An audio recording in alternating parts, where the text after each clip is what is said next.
Assalamualaikum warahmatullahi wabarakatuh. Bismillah, alhamdulillah, wassalatu wassalamu ala rasulillah Sayyidina Muhammad ibn Abdillah wa ala alihi wa sahbihi wa man walah. Wa la hawla wa la quwata illa billah, amma ba'd. Rabbi syrah li sadri wa yassir li amri wa hlul 'uqdatam min lisani yafqahu qawli. Subhanaka la ilma lana illa ma 'allamtana innaka antal alimul hakim. Wa la hawla wa la quwata illa billahil aliyyil azim.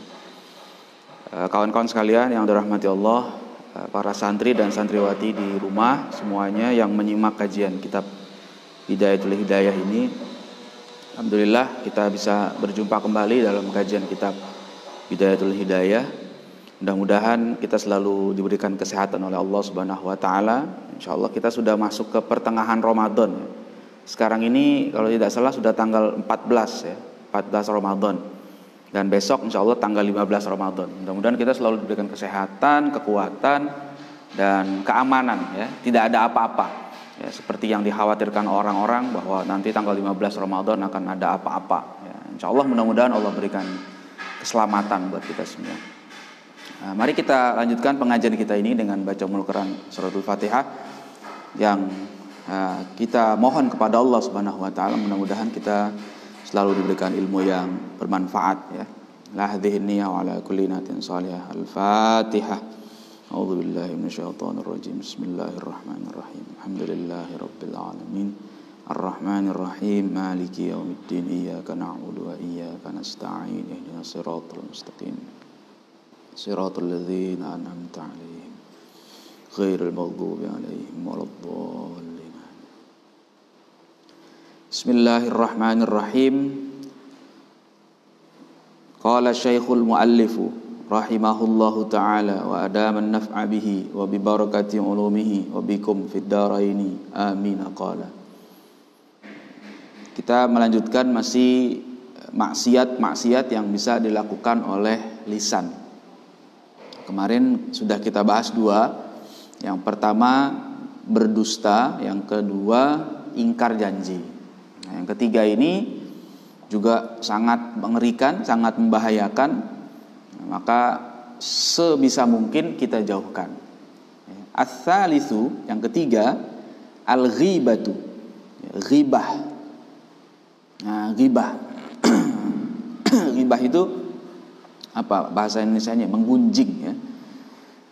Ngomongin orang yang enggak enak didengar, kira-kira gitu deh, gampangnya itu. Ghibah. Dan kalau ghibah itu yang kita omongin itu orangnya nggak ada di hadapan kita, itu namanya ghibah. Karena ghibah itu satu akar kata dengan ghaib, jadi orangnya nggak ada di depan kita, orangnya sedang kemana tahu gitu. Terus kita bicarakan dia di belakangnya, kita sebut-sebut tentang dia, yang kalau dia dengar dia nggak suka, dia bisa marah, itu namanya ghibah. Fahfadz lisanaka anha, maka jagalah lisanmu dari ghibah itu. Maksudnya apa? Diam, jangan menggunjing saudara kita, dan jangan kita biarkan ada orang berghibah. Caranya gimana? Kalau ada ngomongin orang, misalnya kita lagi kumpul nih dengan kawan-kawan kita, kemudian ada orang yang mulai membicarakan keburukan orang lain, membicarakan aib orang lain, maka kita ingatkan, sudah jangan ngomong gitu jadi ghibah. Itu bagus tuh kalau ada yang berani mengingatkan seperti itu. Ghibah. Nah, sekarang ini ghibah bisa secara langsung lisan atau lewat tulisan. Nah, karena sekarang kita era medsos ya. Kita era medsos, kita sebut keburukan orang. Ya, kita ceritakan di grup. Itu masuk juga tuh kalau seandainya kita bicarakan itu sama-sama. Yang kalau dia dengar, kalau dia tahu gitu ya, itu orangnya mungkin tidak akan ridho dengan apa yang kita ucapkan. Itu ghibah. Jadi kita tahan lisan kita, jangan sampai kita melakukan ghibah. Dan ini berat ini ya, karena memang tidak terasa kadang-kadang ya, kita sedang enak-enak ngobrol, tiba-tiba masuk kepada topik pembicaraan yang menyentuh seseorang dan akhirnya bicara tentang pribadi seseorang.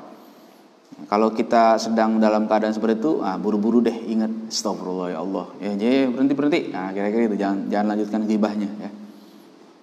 Memang harus ada yang saling mengingatkan. Kalau tidak ada yang saling mengingatkan, ini bakalan panjang urusannya ya. Jadi kalau udah kumpul-kumpul itu biasanya gitu. Kalau semuanya senang ngobrol, akhirnya satu udah ngomongin orang, semuanya tuh ngomongin orang. Maka harus saling mengingatkan. Wal ghibatu asyaddu min salasina zaniyatan fil Islam. Ghibah itu lebih dahsyat dosanya daripada 30 kali berzina dalam pandangan Islam. Oh, kok begitu ya? Kata Imam Ghazali begitu. Kadzalika warada fil khabar. Demikianlah datang penjelasan dari hadis. Kok bisa begitu? Oh, ini bukan berarti Imam Ghazali kalau gitu kita berzina aja deh. Pada ghibah dosanya berat. Kalau zina 30 kali. Berarti kalau zinanya 29 kali enggak lebih berat dari ghibah. Enggak. Bukan itu maksudnya. Dosa berzina itu dosa besar. Tapi dosa berzina itu dosa yang hubungannya langsung kepada Allah Subhanahu wa taala. Sedangkan ghibah itu dosanya dosa yang berhubungan dengan manusia. Maka untuk menghapuskan dosa itu lebih berat. Karena perlu ridho manusia. Dosa itu ada 3 macam. Ada dosa yang langsung bisa Allah maafkan. Ya. Ada dosa yang bisa langsung Allah maafkan. Ada dosa yang pertama dulu, ada dosa yang tidak bisa Allah maafkan. Ya. Ada dosa yang bisa langsung Allah maafkan, dan ada dosa yang Allah tunda memaafkannya sampai orang lain memaafkan. Nah, ada 3 dosa. Dosa apa yang tidak bisa Allah maafkan? Dosa syirik. Jadi kalau ada seorang menyekutukan Allah Subhanahu wa taala, maka Allah tidak akan mengampuni dosa orang itu. Sebaik apapun dia kepada manusia, kalau dia sudah syirik, Allah tidak akan mengampuni. Innallaha la yaghfiru ayyushraka bihi. Allah tidak akan mengampuni dosa orang yang berbuat kesyirikan. Jadi kalau ada seorang melakukan kesyirikan kepada Allah ya, dengan apa saja, maka Allah tidak akan pernah mengampuni dia. Oh, dia baik tuh sama orang, dia aktivis kemanusiaan, dia peduli dengan sesama. Iya, tapi syirik. Dia tidak dapat pengampunan dari Allah Subhanahu wa taala. Jadi kebaikan kita terhadap sesama manusia itu harus dilandasi dengan keimanan kepada Allah Subhanahu wa taala. Islam itu tidak memisahkan antara keimanan dengan kemanusiaan. Ketuhanan dan kemanusiaan itu digabung. Ya, bersatu. Ada orang yang mungkin cara pandangnya humanis, tapi sekuler. Ya, dia memisahkan. Dia hanya baik kepada sesama manusia tapi tidak peduli dengan Tuhan. Nah, yang kedua, dosa yang bisa Allah ampuni langsung. Apa? Dosa di bawah syirik yang langsung hubungannya dengan Allah. Nah, maka dalam ayat tadi, wa yaghfiru ma duna dzalika liman yasha. Dan Allah bisa mengampuni dosa di bawah kesyirikan, tapi liman yasha, bagi yang Allah kehendaki. Jadi kalau Allah kehendaki, misalnya ada orang ya berbohong, tidak sholat, tidak puasa, itu dosa. Ya, tapi dosanya kan sama Allah langsung. Kalau Allah mau maafkan, selesai. Termasuk zina. Zina itu dosanya sama Allah Subhanahu wa taala. Jadi kalau Allah maafkan bagi yang Allah kehendaki ya, itu hak Allah. Kalau Allah memaafkan boleh, Allah mau azab juga itu hak Allah. Tidak ada larangan, tidak ada yang bisa mencegah. Maka bisa saja. Makanya dalam satu hadis kan ada tuh riwayat yang mengatakan ada seorang pelacur, kemudian Allah maafkan. Gara-gara apa?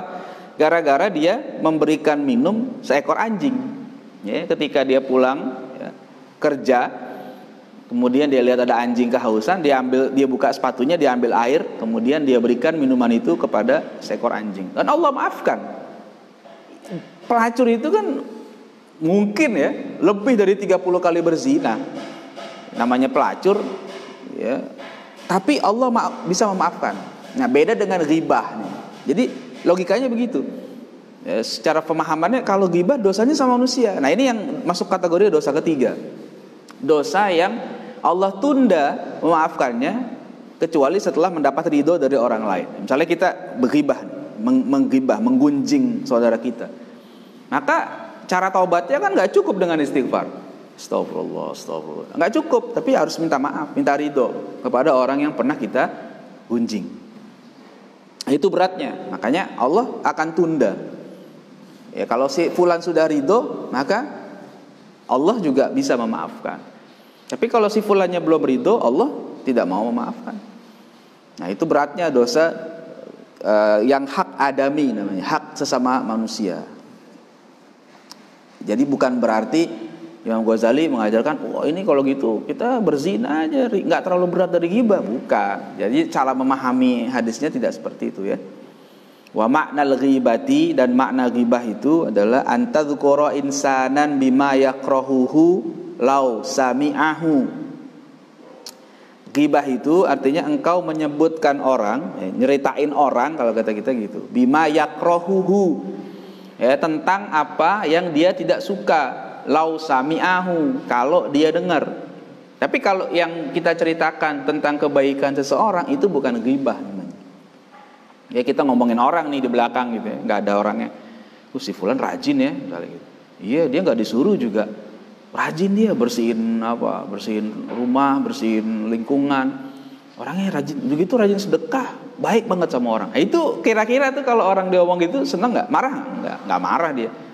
Tapi itu kita memuji, ya, memuji seorang di belakang dia, bukan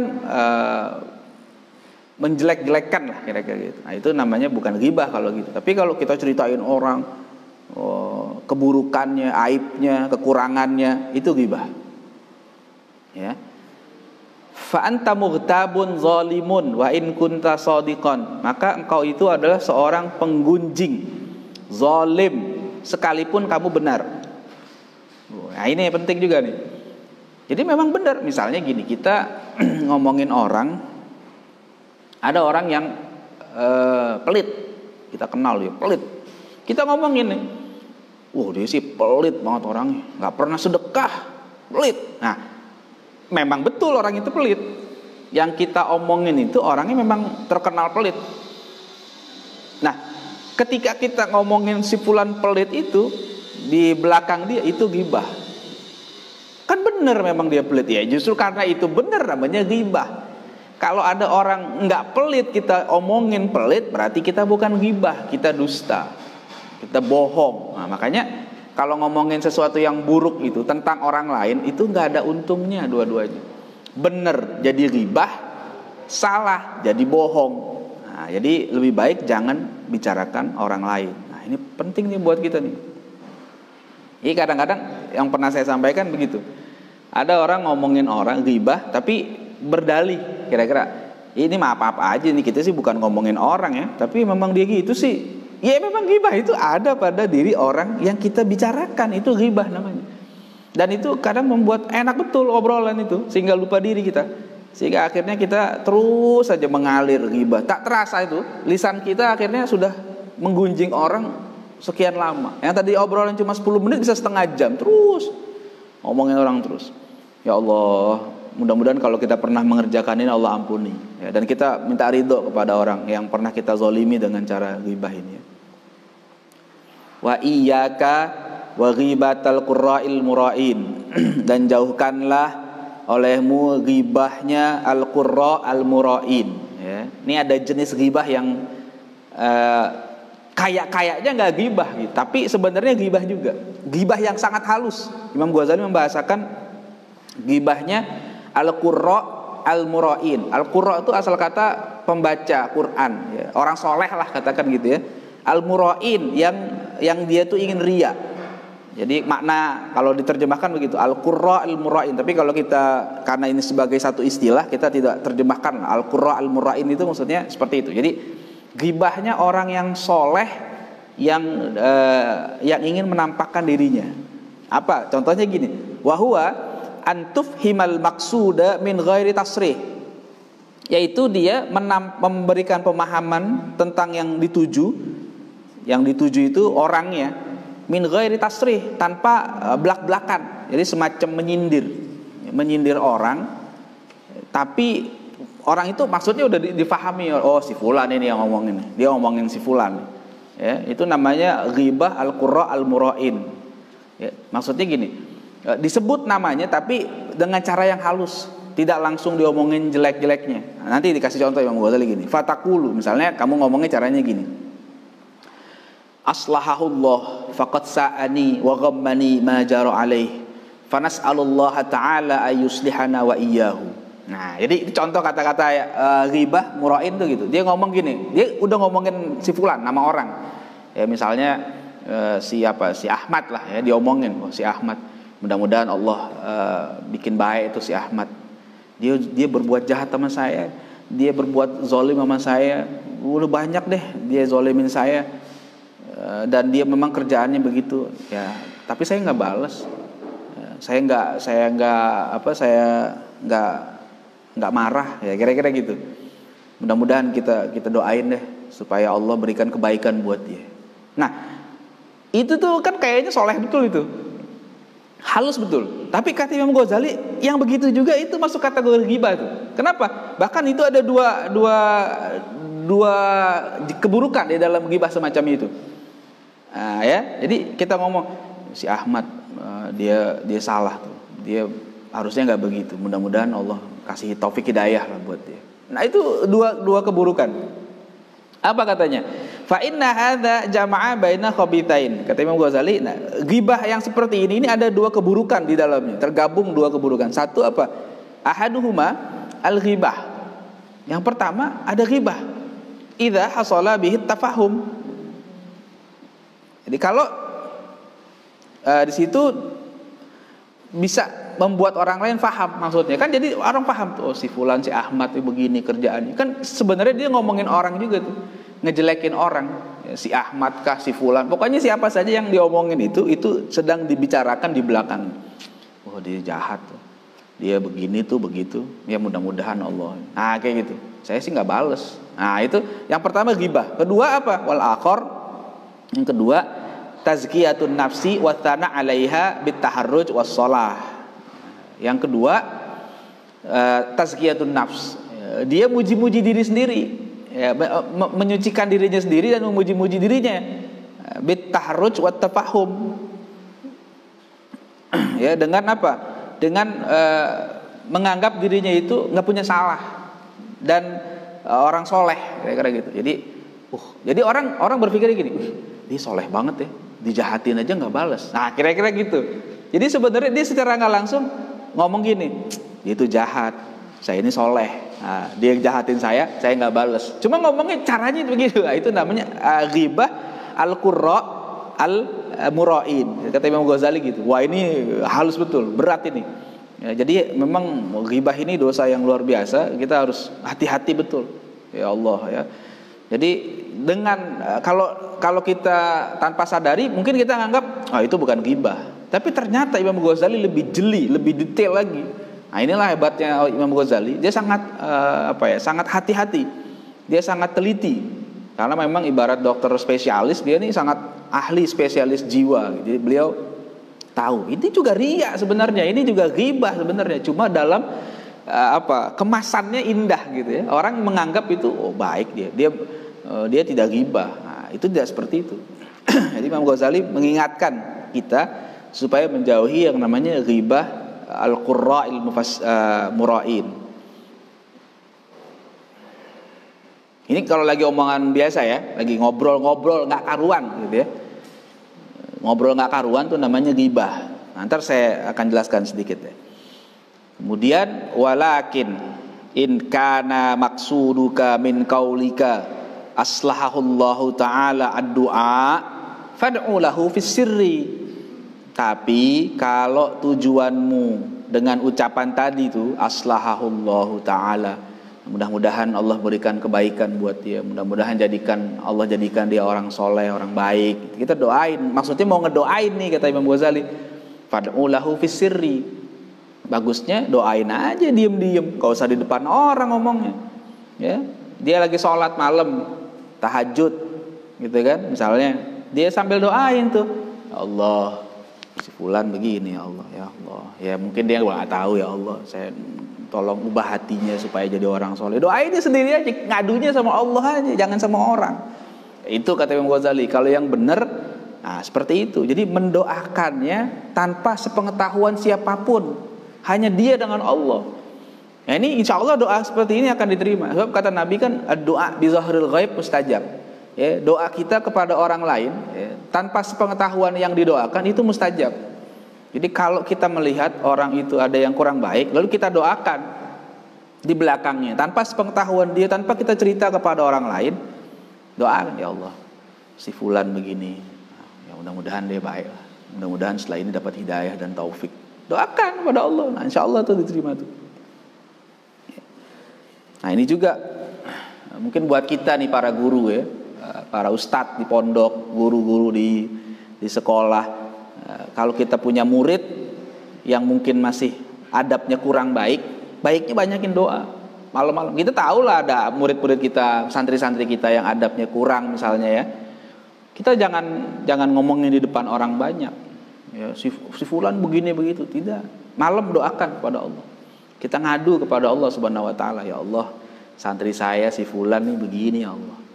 Ya, dia masih belum faham. Ya Allah, berikan dia hidayah, berikan dia taufik. Siapa tahu, ya, dan itu mustajab doanya guru kepada muridnya, doanya ustadz kepada santrinya, didoakan dengan baik. Mudah-mudahan itu menjadi wasilah dia berubah. Jangan kita vonis murid kita baru ngelihat kurang adabnya langsung kita vonis. Wah dia itu madesu, wah masa depan suram. Jangan, belum tentu. Atau apalagi sampai vonisnya, wah kayaknya kamu nih susah nih mau masuk surga nih. Oh siapa bilang? Jangan. Ya kita nggak boleh seperti itu. Banyak doakan murid-murid kita. Siapa tahu murid-murid yang sekarang ini kelihatannya kurang, lemah misalnya, ada masih banyak yang perlu diperbaiki. Insya Allah mudah-mudahan di masa yang akan datang dia menjadi orang yang sangat baik. Kita nggak tahu, jangan kita memvonis saat ini. Ya, jadi doa penting, doakan murid-murid kita, santri-santri kita doakan. Insya Allah mudah-mudahan menjadi baik. Fa ini tamamta bisababihi fa alamatuhu annaka la turidu fadihatahu wa idhara aibihi.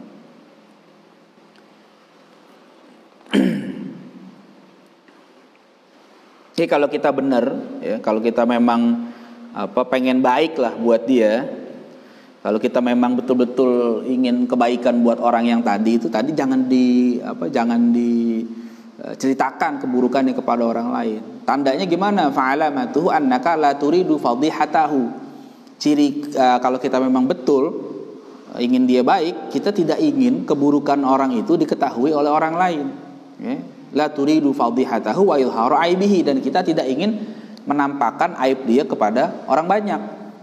Kalau memang betul-betul kita ikhlas ingin dia baik. Wa fi idharikal gham bi aibihi idharu ta'ibihi. Tapi ketika kita menampakkan keluh kesah, menyebutkan aibnya dia, itu sama dengan kita sedang memamerkan aib orang itu tadi.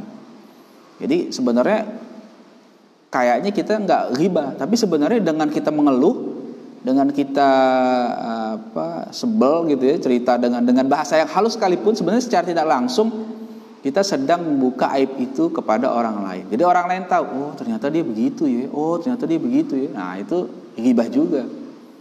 Nah itu pentingnya kita hati-hati dalam berkata. Memang kalau kita memperhatikan apa yang disampaikan Imam Ghazali kayak begini, kita jadi mestinya kita jadi lebih hati-hati dalam bicara. Tapi memang susah. Masalahnya lisan ini kadang-kadang keluar enak saja gitu. Tapi kalau seandainya kita ya harus latihan. Itu namanya tazkiyatun nafs. Ini namanya riyadhah. Harus terus berlatih. Gagal, ulangi lagi. Gagal, ulangi lagi. Nah, ini pendidikan seperti ini. Prosesnya tidak bisa cepat, tidak sekali jadi kadang-kadang. Jadi harus kita siap. Jadi ketika kita gagal, ulangi kesalahan, kita perbaiki lagi. Terus begitu prosesnya. Wa yakfika zajiran 'anil ghibati qauluhu ta'ala wala yaghtab ba'dukum ba'dha ayuhibbu ahadukum ayyakula lahma akhihi maitan fakarihtumu. Cukuplah sebagai pengingat kita, pengingat engkau dari ghibah, ya, supaya meninggalkan ghibah itu firman Allah Ta'ala, ya, surat Al-Hujurat ayat 12, ya, wala yaghtab ba'dukum ba'dha, jangan sampai antara kalian yang menggunjing saudaranya. Ayuhibbu ahadukum ayyakula lahma akhihi maitan fakarihtumuhu. Apakah kalian senang? Apakah ada di antara kalian yang senang memakan daging saudaranya maitan, yang sudah mayat dalam keadaan mati? Fakarihtumuhu. Ya, padahal kalian sendiri tidak suka.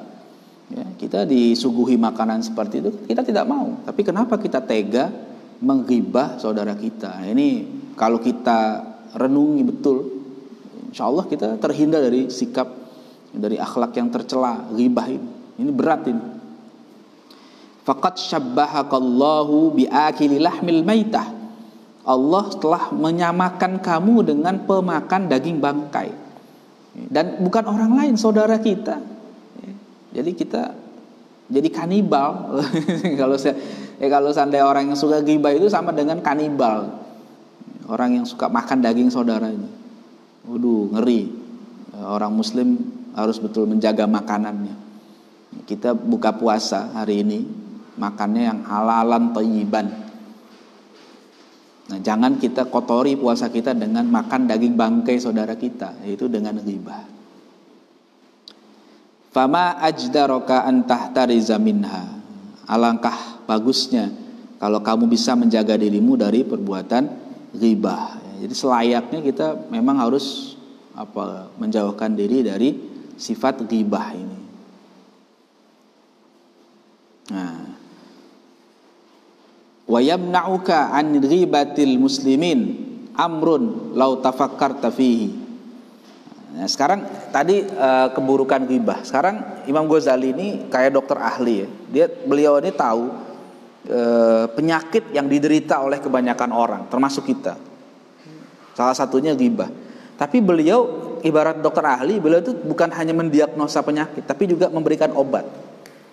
Gitu ya. Nah, Imam Ghazali ini ngasih obat nih sekarang ini. Tadi diagnosa ini penyakit ini muncul karena begini.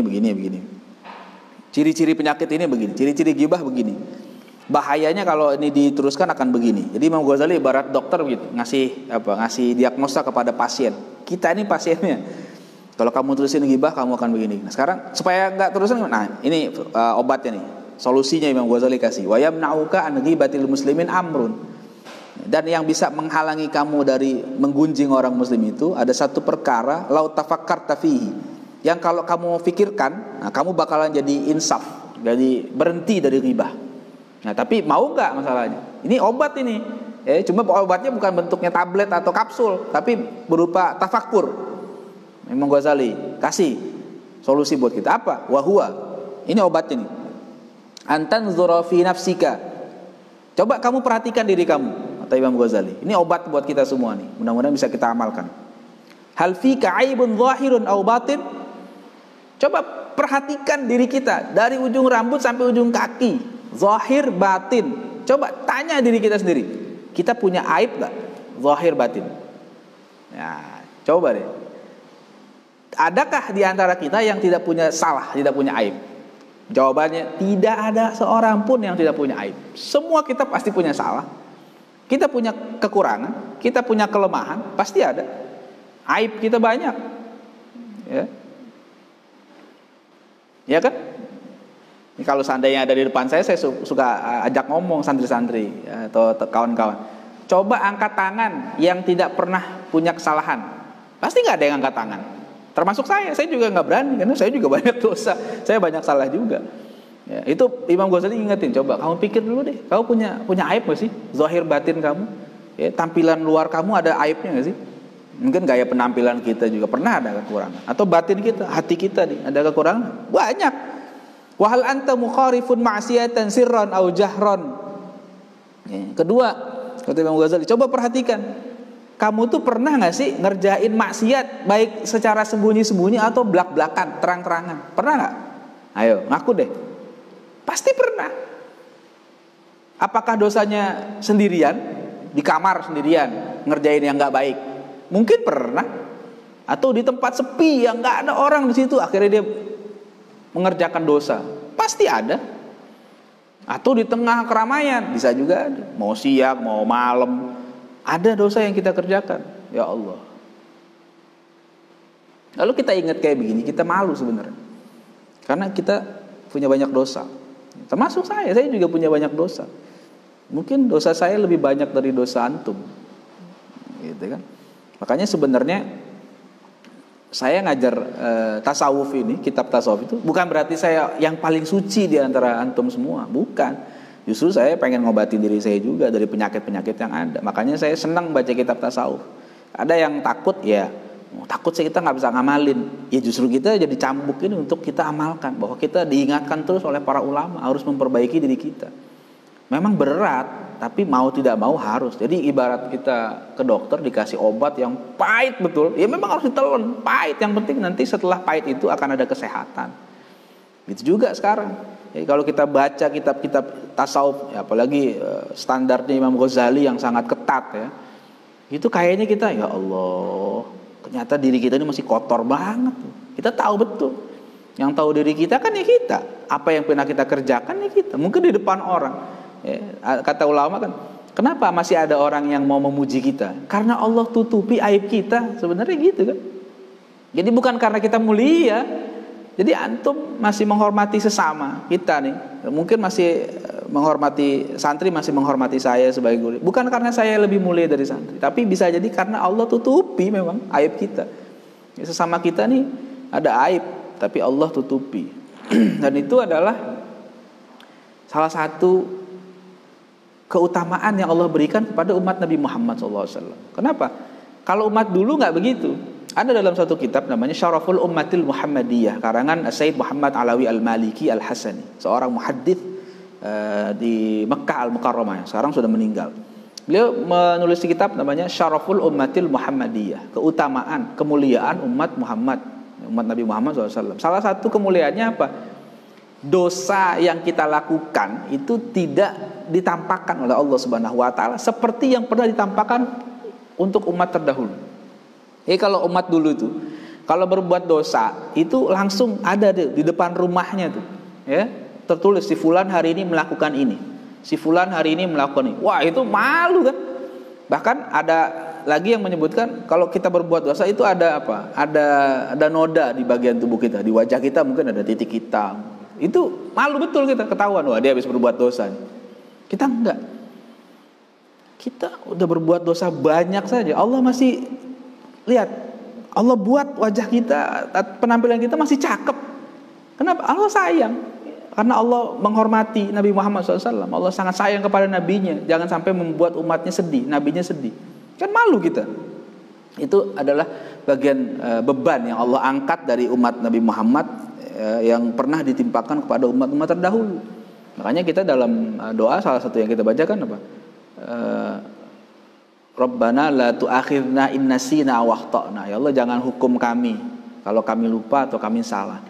Rabbana wala tahmil alaina isron. Ya Allah, jangan bebankan kepada kami isron, suatu beban yang berat ya. Kama hamaltahu 'alal ladzina min qablina. Sebagaimana yang pernah Engkau berikan beban itu kepada umat sebelum kami. Itu berat. Salah satunya itu tadi. Dosa yang dilakukan langsung nampak. Kalau kita enggak, ditutup Allah Subhanahu wa taala. Jadi ya sudah. Allah jaga betul. Tapi sebenarnya di hati kecil kita nih, mau tidak mau, suka tidak suka, orang tahu atau tidak, kita mesti mengakui kalau kita punya dosa. Kecil atau besar, bisa jadi.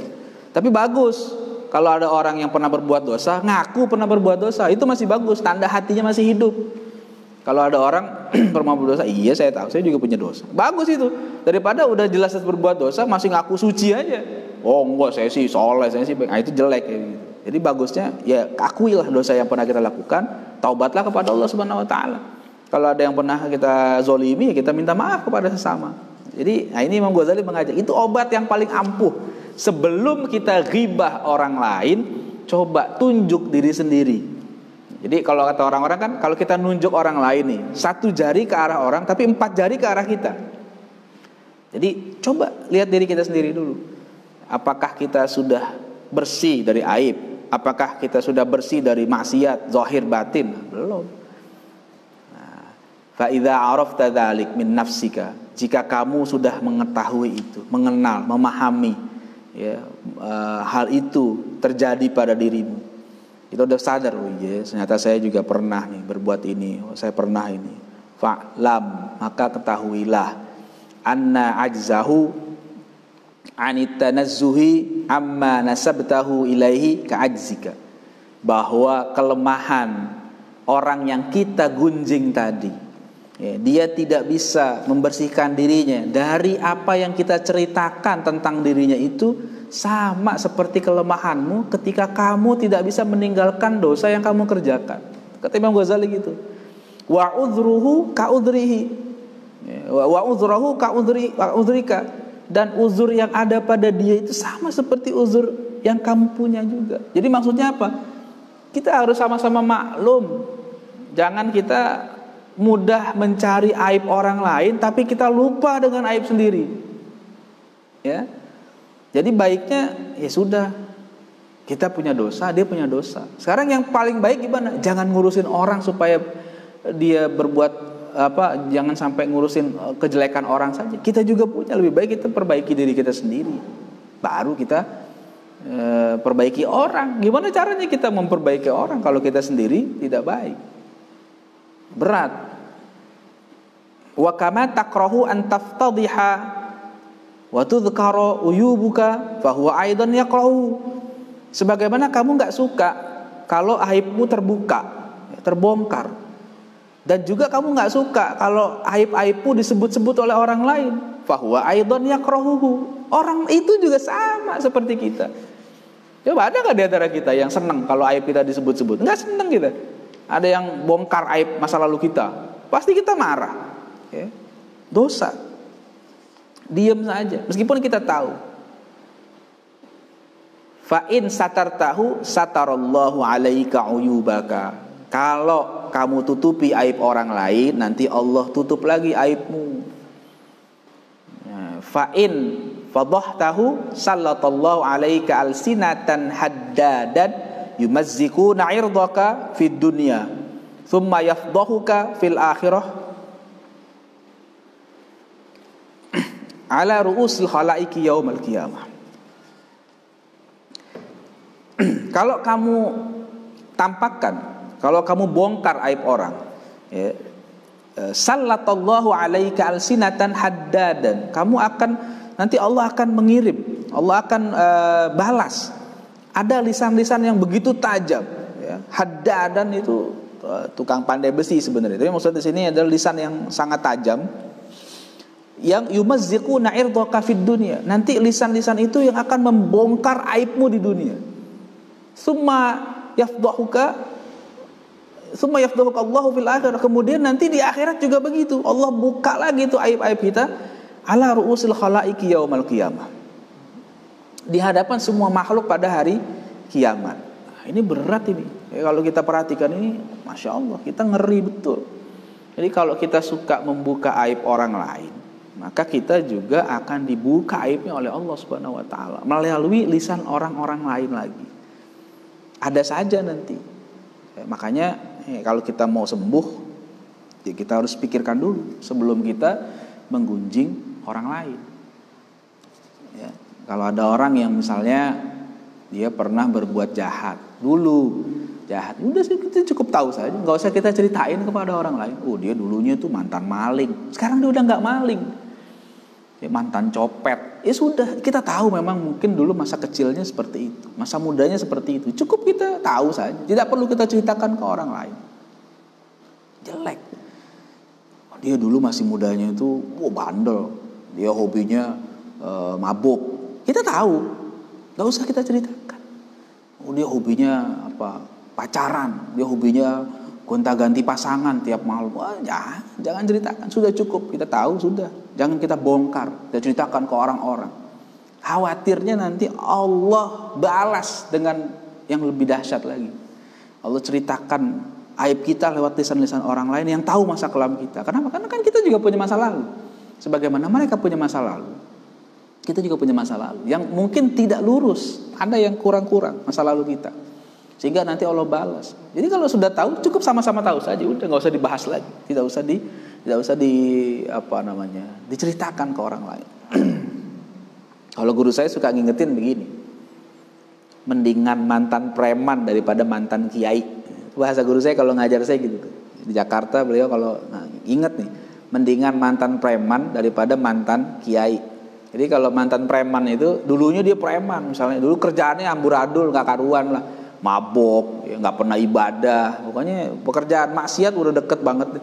Tapi dia taubat, itu kan mantan preman, jadi orang baik. Udah jangan disebut-sebut lagi tuh mantan preman, apa namanya, kelakuan dia yang dulu-dulu. Oh dia sih dulu tukang mabok kan ya, gak usah, udah lupakan. Tutup kasusnya. Sekarang apa yang dia lakukan baik itu yang kita sampaikan. Oh dia alhamdulillah sekarang bagus.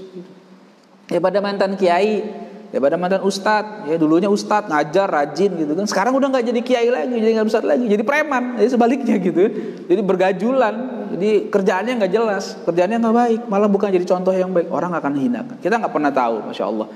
Ya kawan-kawan sekalian, santri-santri sekalian, ini peringatan buat kita. Kita nggak pernah tahu hati kita apakah terus begini. Makanya kita selalu baca doa tuh, ya muqallibal qulub tsabbit qalbi ala dinik. Ya Allah, tetapkan hati kami dalam jalan agamamu. Jangan sampai, kita nggak tahu. Sekarang ini kita alhamdulillah Allah masih berikan hidayah taufiknya kepada kita. Kita masih bisa duduk di tempat-tempat yang baik. Kita nggak tahu apakah kita bisa bertahan sampai akhir hayat kita begini atau tidak. Godaan banyak loh di sekitar kita tuh, banyak godaan. Makanya kita jangan pernah menghina orang lain. Ya, makanya kalau para ulama sufi itu nggak pernah mau benci kepada seseorang. Dia benci sama perbuatannya, tapi sama orangnya nggak mau. Dia mengharapkan kebaikan buat orang-orang yang ada di sekitarnya. Kalaupun ada orang maksiat, dia nggak benci kepada orang maksiatnya. Dia benci kepada maksiatnya, tidak pada orangnya. Ya. Jadi dia doakan orang-orang itu. Bahkan pernah katanya ada seorang wali, orang sufi lah ya, ulama sufi itu ngelihat ada orang lagi berbuat maksiat, pacaran lah katakan begitu kan. Ya didoain sama dia. Doainnya apa? Allahumma kama farrahtahuma fid dunya fafarrihhuma fil akhirah. Ya Allah, sebagaimana Engkau bahagiakan mereka di dunia, bahagiakanlah mereka di akhirat. Wah, orang yang nggak paham doa ini bingung loh. Gimana sih? Itu kan orang lagi berbuat dosa. Kenapa didoain supaya bahagia dunia akhirat? Nah, sekarang kan dia senang. Maksud kata ulama itu, ya sekarang kan dia senang. Mudah-mudahan dia dapat hidayah dari Allah Subhanahu wa taala. Supaya di akhirat dia bahagia, begitu. Kan dosa. Ya dosa memang, tapi kan kita jangan benci kepada orang. Kita doakan supaya dia dapat hidayah, dia meninggalkan maksiat itu. Akhirnya dia dapat pahala, masuk surga. Jadi begitu doanya. Jadi kita ya kita banyaklah kekurangan-kekurangan kita. Makanya harus introspeksi diri kita dulu sebelum kita ngomongin orang. Tapi kalau udah juga jangan ngomongin orang, misalnya begitu ya. Harus kita tahu bahwa dosa kita ini mungkin lebih banyak daripada orang yang kita ngomongin. Jadi harus hati-hati. Ngeri kita kalau seandainya dibongkar nih aib kita sama orang di dunia. Di akhirat apalagi di hadapan semua. Wa in nazarta ila zahirika wa batinika. Jika kamu sudah melihat, memperhatikan zahir dan batinmu, gitu ya. Falam tattali' fihima ala aibin wa naqsin fi dinin wala dunya. Dan tidak tampak bagimu dari kedua aspek itu, zahir batin, tidak ada aib, tidak ada kekurangan dalam urusan agama atau dunia. Merasa suci, oh enggak, saya sih baik aja. Saya enggak pernah tuh, saya enggak ada aib, saya enggak ada kekurangan. Ngerasa begitu, udah coba diperhatiin, kayaknya saya enggak pernah berbuat aneh-aneh, enggak pernah berbuat dosa, saya enggak pernah berbuat macam-macam. Kayaknya saya baiklah, semua track record saya selama hidup tuh enggak pernah berbuat dosa, enggak ada kekurangan. Nah, itu kata Imam Ghazali apa? Fa'lam anna jahlaka bi'uyubi nafsika akbahu anwa'il hamaqah. Imam Ghazali, ketahuilah bahwa ketidaktahuan kamu ya, atau ketidaksadaran kamu terhadap aib dirimu sendiri itu adalah jenis kedunguan yang paling buruk. Nah, jadi kalau kita ngerasa diri kita ini, oh saya suci, saya baik-baik aja, saya nggak punya salah, itu sebenarnya kita saat itu jadi orang dungu. Kenapa? Karena dia nyadar dirinya dia tidak sadar kalau dirinya itu banyak kekurangan. Ya. Fala aiba a'zama minal hamaqah. Ya. Enggak ada aib yang lebih buruk, lebih besar, lebih dahsyat daripada kedunguan. Jadi bahasa Imam Ghazali, ketidaktahuan kita terhadap aib kita sendiri itu sudah aib. Nah, kira-kira gitu rumusnya. Jadi ketidaktahuan, ketidaksadaran diri kita bahwa diri kita ini punya aib, punya dosa, punya kekurangan, itulah aib terbesar dalam diri kita. Maka jangan seperti itu. Harus kita Ngaku lah kalau memang kita banyak kurang, lebih baik ngaku banyak dosa daripada ngaku kita orang yang sempurna. Falau aradallahu bika khairan la basarta bi'uyubi nafsika. Seandainya Allah kehendaki kamu jadi orang baik, pasti Allah akan berikan kamu pandangan yang tajam terhadap aib dirimu sendiri. Jadi kalau kita rajin memandang aib diri kita sendiri, sebenarnya itu kata Imam Ghazali tanda bahwa Allah ingin kita jadi orang baik. Kenapa? Karena kita lebih sibuk ngurusin aib kita sendiri daripada aib orang lain. Faru'yatuka nafsaka bi'ainir ridha ghayatu ghabawatika wa jahlika. Ketika kamu memandang dirimu itu bi'ainir ridha, dengan pandangan ridho, ya, maksudnya ya tadi nggak ada masalah. Saya sih orang soleh, saya orang baik, saya orang alim, pokoknya baik-baik aja, nggak ada nilai jadi buruknya. Itu kata Imam Ghazali, ghayatu ghabawatika wa jahlika. Itu adalah puncak kebodohan dan kedunguanmu. Jadi ketika kita merasa diri kita itu paling baik, paling soleh, wah itu kita sendiri udah jadi orang dungu ketika itu. Nah, maka jangan seperti itu. Tetap kita merasa ada kurang. Ya. Lebih baik itu daripada kita merasa bersih, tidak ada dosa sedikit pun. Tsumma in kunta shadiqan fi dhannika fashkurillah ta'ala alaih.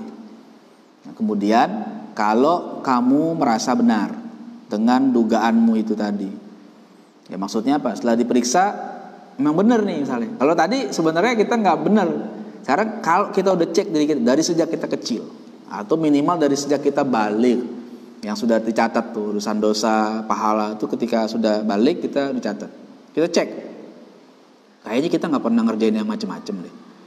Ya, kita nggak pernah berbuat jahat sama orang, kita nggak pernah berbuat dosa, ya dengan sesama kita berusaha lah. Maksudnya baik banget. Semuanya yang baik-baik aja deh pokoknya kita kerjakan. Kalau memang benar kata Imam Ghazali, wa in kunta shadiqan tsumma in kunta shadiqan fi dhannika fashkurillah ta'ala alaihi.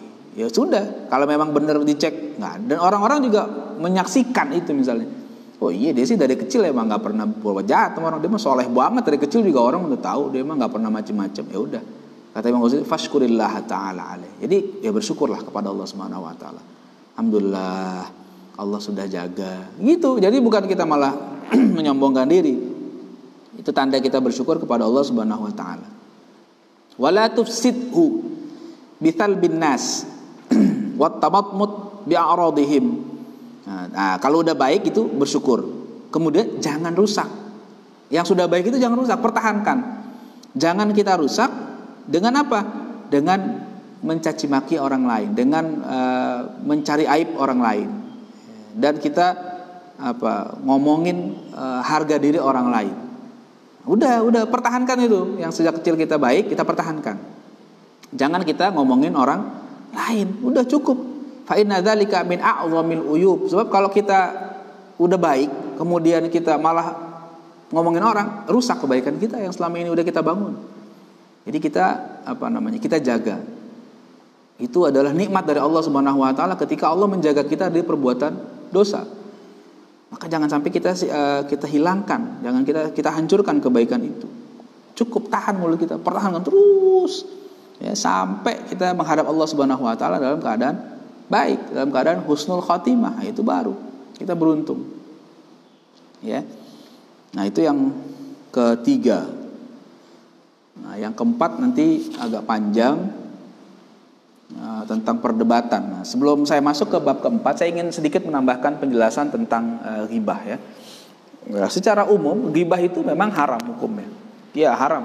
Tapi para ulama kemudian menyebutkan ada beberapa kondisi yang menyebabkan ghibah itu justru diperbolehkan. Ya, ghibah itu diperbolehkan. Contohnya apa? Misalnya kalau ada orang berbuat zalim kepada kita, dan kemudian kita perlu menceritakan orang itu supaya ada orang bertanya kepada kita, ya, kita sebagai konsultan lah katakan gitu ya. Orang nanya kepada kita tentang kepribadian si fulan. Nah, itu boleh kita sebutkan. Oh, si fulan itu begini. Misalnya gini. Misalnya kita pernah berbisnis lah sama dia. Kita pernah berbisnis dengan dia dan ternyata dia itu tidak jujur dalam bisnisnya. Atau kita punya perusahaan, kita punya usaha, kemudian dia bekerja kepada kita. Nah, kita tahu kelakuan dia ketika bekerja dengan kita, dia tidak jujur, dia malas, ya. Kemudian ya suka mengambil keuntungan sendiri, gitu. Suka ngambil uang kantor dan sebagainya misalnya. Kita tahu, akhirnya dia berhenti bekerja dengan kita. Ada orang kemudian datang kepada kita, ingin bangun usaha, kemudian dia tanya, konsultasi dengan kita, tanya, saya pengen bangun usaha nih, usaha gini, saya mau ngajak si fulan. Mana kita tahu, si fulan siapa? Si fulan ini, yang betulan dia pernah kerja dengan kita.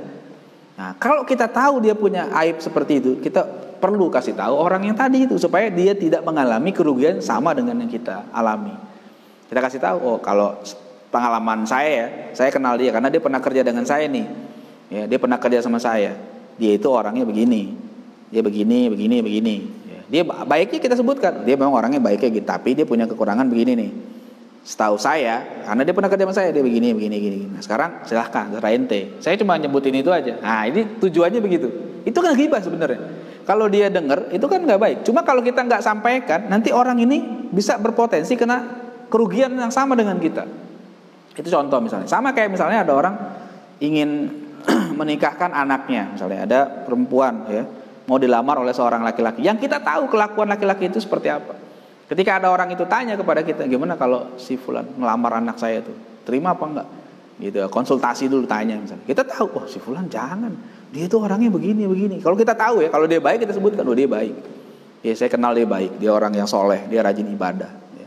Tapi kalau dia kurang baik, kita sampaikan. Atau ada kekurangannya kita sampaikan. Karena apa? Ada tujuan yang baik supaya jangan menyesal nanti. Jangan kayak beli kucing dalam karung. Ya, kita nggak tahu tiba-tiba langsung udah terima, enggak, kasih tahu. Dia itu orangnya baik begini misalnya, tapi ada kekurangannya begini. Sehingga dia punya pertimbangan. Setelah itu biarkan dia memilih, dia yang memutuskan. Kita hanya memberikan pandangan sesuai apa yang kita tahu. Dia begini. Ya sudah selesai. Nah, itu ghibah, tapi ghibah yang dibolehkan karena ada hajat. Misalnya lagi apa? Kalau dalam kalangan ulama hadis ada ilmu yang namanya al-jarh wa ta'dil, ilmu tentang cacat dan keadilan para perawi hadis. Di situ juga terjadi ghibah. Kenapa? Sebab mau tidak mau mereka harus menceritakan orang-orang yang menjadi perawi itu, rijalul hadisnya. Jadi kalau seorang itu jujur ya disebut dia jujur. Kalau seorang itu pembohong disebut dia pembohong. Itu kan ghibah. Tapi mau tidak mau, sebab kalau tidak disebutkan apa adanya, nanti orang akan menerima berita dari siapa saja tanpa ada seleksi. Ya, tanpa ada seleksi akhirnya diterima semua berita. Padahal ini beritanya berita palsu, hoax beritanya misalnya. Beritanya tidak benar, yang menyampaikan sudah dikenal sebagai pembohong. Terus kita terima. Itu pentingnya itu. Itu ghibah. Kalau para ulama hadis suka kalau boleh dibilang bercanda dengan sesama mereka gitu kan. Yuk mari kita berghibah, kira-kira gitu. Maksudnya apa? Ya harus menceritakan rawinya. Misalnya namanya Ahmad bin Umar bin siapa? Dia soduk. Nah, misalnya gitu. Oh, dia terpercaya nih. Tapi ada satu lagi nama orang lain misalnya. Siapa disebutkan gitu kan? Oh, fulan kadzab. Mau enggak mau tuh. Coba deh kalau kita perhatikan di kitab-kitab rijal pasti begitu. Ada orang-orang yang dikategorikan baik, sikoh, soleh dan sebagainya. Tapi ada juga orang-orang yang dikatakan dia ini pendusta, penipu. Dia itu suka mencampur adukan kata-kata, macam-macam. Nah itu mesti disampaikan. Kalau tidak akan muncul banyak kerusakan. Nah itu ghibah, ghibah yang diperbolehkan. Contoh lagi misalnya kita sedang mencari alamat, mencari alamat ke rumah kawan kita. Kita mau ke rumah kawan kita nih di satu daerah, kampung lah, misalnya. Kemudian kita nggak tahu rumahnya di mana karena baru pertama kali ke sana. Kita nanya nama apa alamat itu kepada orang kampung. Itu sampai di kampung. Kita nggak tahu rumahnya di mana. Kita tanya, Pak, numpang tanya misalnya, rumahnya si Ali di mana ya? Kira-kira. Ali yang mana nih? Di kampung ini ada 3 nama Ali. Nah, misalnya gitu, kan bingung nih Ali siapa nih? Dia nggak tahu nama panjangnya. Pokoknya Ali saja. Nah, sekarang dia itu punya aib lah dalam dirinya. Katakan maaf misalnya si Ali itu jalannya agak cacat, kakinya agak cacat. Lalu kita sampaikan kepada Ali, maaf Pak, Ali yang jalannya agak pincang, agak cacat kakinya. Oh gitu. Oh kalau yang agak pincang rumahnya sebelah sana misalnya gitu. Nah itu boleh. Meskipun dia ngomong kecacatan si Ali tadi. Kenapa? Karena tujuannya bukan menghina. Tujuannya ingin mencapai tujuan supaya sampai nggak nyasar ke tempat yang lain. Itu ghibah, tapi ghibah yang diperbolehkan. Ya, nah kira-kira gitu. Ada beberapa macam lagi. Insya Allah nanti dalam kesempatan yang lain, karena agak panjang ya. Tapi secara umum memang ghibah itu tidak diperbolehkan, haram. Dan mudah-mudahan kita bisa menjauhi perbuatan ghibah itu. Semoga Allah jaga kita semua. Ya, demikian pada kali ini, mudah-mudahan bisa kita amalkan menjadi ilmu yang bermanfaat. Mohon maaf bila banyak kekurangan. Assalamualaikum warahmatullahi wabarakatuh.